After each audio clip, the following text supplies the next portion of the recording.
Hi, I'm Julie Weber of Liberate Ministries. Have you ever sat under a teaching and heard the words abortion, miscarriage, stillbirth, sudden infant death syndrome, and thought to yourself, oh, there are those words again. I wonder what they really mean. They never pertain to my life. Please don't mention them again. Well, today's topic is what is abortion, miscarriage, stillbirth, sudden infant death syndrome, and how can they pertain to my life?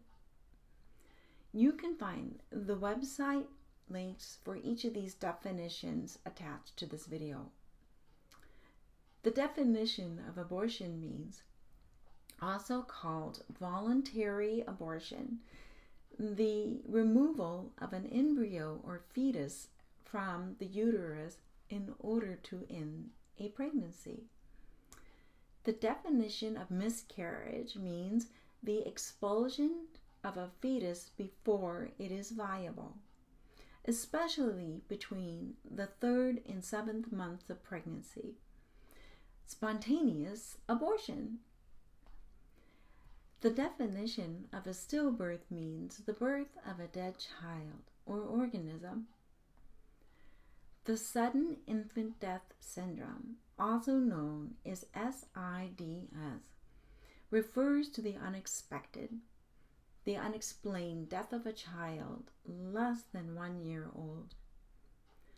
When looking at the definition of abortion and miscarriage, they both mean the same thing: expelling of the fetus. We're quoted from my Lady Liberty workbook on pages 76 and 77. And this is my workbook, my Lady Liberty workbook, and I'm going to be quoting a lot from it today. Women who have experienced miscarriage, stillbirth, sudden infant death syndrome, and abortion all experience loss. These losses are tough to take. Our society offers more support and understanding for these losses except in abortion. Yet there is still a lot of misunderstanding about each of these types of death. Some obvious differences are that women who abort choose to terminate their pregnancy. The mother experiencing miscarriage, stillbirth, or sudden infant death syndrome did not choose for their child's life to end. As a result, mothers who experience these types of deaths are more focused on the question of why. We're quoted from my Lady Liberty workbook on page 73. Each loss brings disturbance and emotional pain into our lives. Yet grief is a normal process, a common experience. You can't pray it away. It is an emotional process, and as people we need to go through it, not around it. In today's culture, when we lose a loved one or a friend, we are allowed time to outwardly grieve. People understand that there has been a death.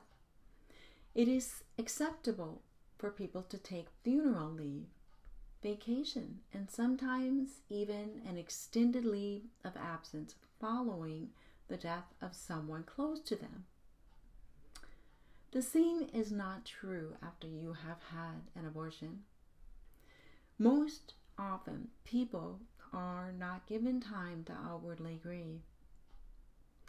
Women and men choosing abortion are caught between pro-abortionists who believe that abortion is nothing more than a blob of tissue, and pro-lifers who believe that abortion is the death of a child. The moral debate continues in our society, and as a result, women and men are not encouraged or allowed to outwardly express their grief. everything is kept hidden after an abortion, including the parents' feelings of loss and grief. Well, quoted in my Lady Liberty workbook on page 74, Jesus knew grief. In Isaiah 53:3, he was despised and rejected, a man of sorrows, acquainted with deepest grief. We turned our backs on him and looked the other way. He was despised and we did not care. Well, quoted from my Lady Liberty workbook again on page 77. Even Jesus asks the question, why? Matthew 27:46. About the 9th hour, Jesus cried out in a loud voice, and I think it's pronounced, Ela, Ela, lama sabachthani, which means, my God, why have you forsaken me? Having no answer to the question of why can make us angry, but at some point, your question of why will turn to, what can I gain from this experience going forward? Well, knowing why doesn't remove the painful circumstance. In the Bible, Paul came to accept why he was suffering in prison. And we read in 2 Timothy 1:12, that's why I am suffering the way I am, but I am not ashamed. I know the one I have believed in. I am sure he is able to take care of what I have given him. I can trust him with it until the day he returns as judge. This is also the case for us as post-abortive women.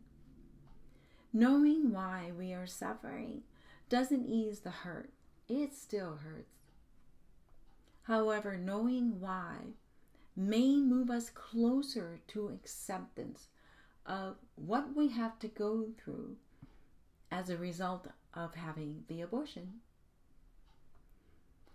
In closing, so how could each of these pertain to your life? Well, if you're single, this video gives you and your friends information in case you encounter of these losses. If you're in a relationship by either cohabiting or married, and you have experienced one of these childbearing losses, this teaching could confirm your experience or explain what you're experiencing. Hopefully, this teaching gives you a better understanding of what the differences between abortion, miscarriage, stillbirth, and sudden infant death syndrome are.